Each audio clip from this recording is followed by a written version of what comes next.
The policy of the government has been disproportionate in response to this threat.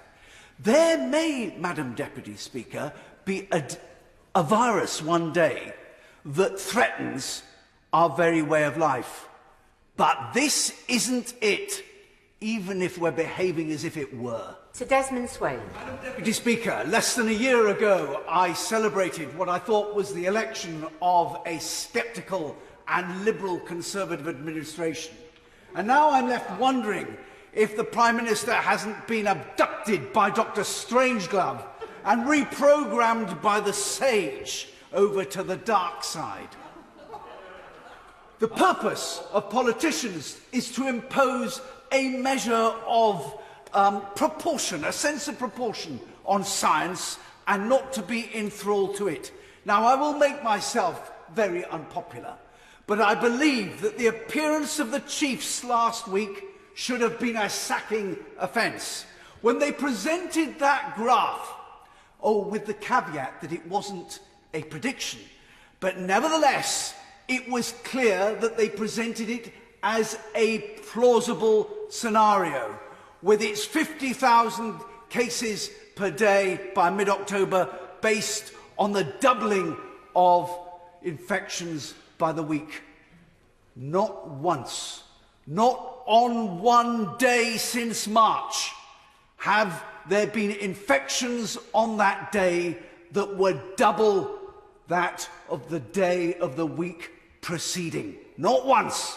Where did this doubling come from? What was their purpose in presenting such a graph?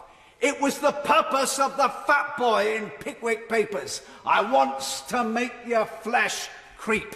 It was Project Fear. It was an attempt to terrify the British people as if they haven't been terrified enough. Now, I've been banging on about this since March, and every criticism I've made, I've been told that the government was relying on the best possible science. So I am delighted by the letter 1 week ago today, the nuanced criticism of Professors Hennigan, Gupta and Sikora. And I believe that it is now the government that has to answer that criticism. I'm glad that the consensus in the scientific community is broken and the critics are speaking out. I don't underestimate for one moment the horrible nature of this disease and its post-viral syndrome. But in terms of the United Kingdom's killers, it is 24th in the league, accounting for only 1.4 of us. And as a consequence, I believe that the government's policy has been disproportionate. By decree, it has interfered in our private lives and our family lives, telling who we may meet, when we may meet them, and what we must wear when we meet them. We have the cruelty of elderly people in care homes, disoriented, being unable to see the faces of their loved ones and to receive a hug.